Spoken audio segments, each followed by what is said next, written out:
নতুন বছরে নতুন চ্যালেঞ্জ অপেক্ষা করছে ব্রাজিলের জন্য। গত বছর 2026 বিশ্বকাপ বাছাই পর্বে 6টি ম্যাচ খেলে 18 পয়েন্ট নিয়ে টেবিলের 5 নম্বরে রয়েছে সেলেসাওরা। ফুটবলের ইতিহাসে ব্রাজিলের এমন অবস্থা কখনো হয়নি। একদিকে নেইমারের জাতীয় দলে না ফিরা, ওদিকে দরিবালের মন মতো দল সাজানো নিয়ে বিরক্ত ব্রাজিলের ভক্ত সমর্থকেরা। তবে ব্রাজিলের সুপারস্টার নেইমার অবশেষে মাঠে ফিরছেন, দায়িত্ব নিচ্ছেন এবং ব্রাজিলকে আবারও ফিরিয়ে আনবেন নেইমার। চলতি বছর বর্তমান বিশ্ব চ্যাম্পিয়ন আর্জেন্টিনা ও কলম্বিয়ার বিপক্ষে ম্যাচ দিয়ে যাত্রা শুরু করবে ব্রাজিল।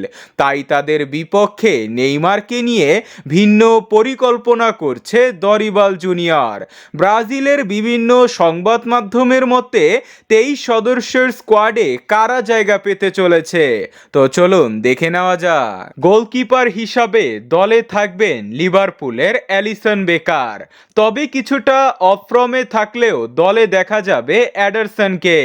দুইজনের পাশে দেখা যাবে আল নাসারের বেন্তোকে। ডিফেন্সে সেন্টার ব্যাকের শুরুর একাদশে থাকবেন না অ্যাডার মিলিটাও, তবে তিনি না থাকলেও শুরুর একাদশে দেখা যাবে গাব্রিয়াল মেগালেস ও অভিজ্ঞ মার্কুইনিয়সকে। সাথে থাকবেন মুরিলো ও পিএসজি এর বেরালদো। লেফট ব্যাক পজিশনে দেখা যাবে ফর্মে থাকা আবনার ও মোনাকোয়ের কায়ো হেনরিককে। রাইট ব্যাক পজিশনে দেখা যাবে ভেন্ডারসন ও ডোডোকে।